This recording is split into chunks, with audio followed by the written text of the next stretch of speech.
ஆனா trade genius மட்டும் தான் ஃபியூச்சரை சொல்லுவாங்க. ஓகே.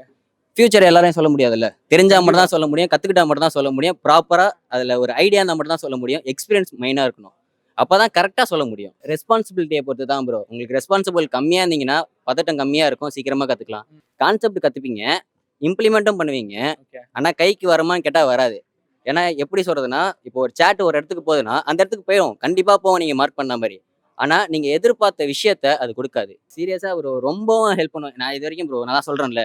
ஒருத்தர் கிளாஸ் முடிச்சேன். அவர் முடிச்சது வந்து ஒரு 3 மந்த்ஸ் கழிச்சு மறுபடியும் அவர்ட்ட போறேன். ப்ரோ நான் இப்போ ஃபைனல் ஸ்டேஜ்ல இருக்கேன். எனக்கு இதெல்லாம் டவுட்டு. என்ன ப்ரோ பண்றதுன்னு கேட்டேன். No message.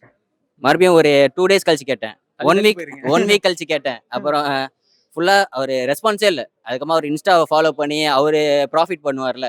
ஆக்சுவலா அவரும் ரியல் ட்ரேடர் தான். நல்ல ட்ரேடர் தான். அதாவது ஸ்டூடண்ட் சேர்த்து அது மூலியமா கேபிட்டல் உருவாக்கி அது மூலியமா ட்ரேட் பண்ணுவாரு. அவர் வச்சிருக்க கையில வச்சிருக்க ஃபினான்ஷியல் எடுக்கவும் மாட்டாரு. அமௌண்ட் எடுக்கவும் மாட்டாரு. அதுல ரொம்ப ஸ்ட்ராங்கா இருந்தாரு. ஆனா அவரு முடிச்சுட்டு போனவங்கள கண்டுக்கவே இல்ல. இன்ஸ்டால ஃபாலோ பண்ணி கீழ பண்ணிட்டு அதுக்கப்புறம் கடைசி ஸ்டேஜ்ல நிக்கிறேன். இதுக்கப்புறம் விட்டா எடுத்துருவேன். ஆனா எடுக்க முடியல. ஏதோ ஒரு மிஸ்டேக் பண்றேன். அந்த டைம்ல தான் ப்ரோவ பார்த்தேன். ப்ரோ சேனல்ல வந்து ஒரு 4 to 5 மந்த்ஸ் பார்த்திருப்பேன். அவர் போட்ட எல்லா வீடியோவும் பார்த்தேன். 4 to 5 மந்த்ஸ் ஃபாலோ பண்ணி ட்ரேட் ஜீனியஸ்ல நம்ம அவர் படிக்கணும்னு வீடியோவ சொல்லி பார்த்தாலே போதும் ப்ரோ. முக்காவாசி கத்துக்கலாம் ப்ரோ.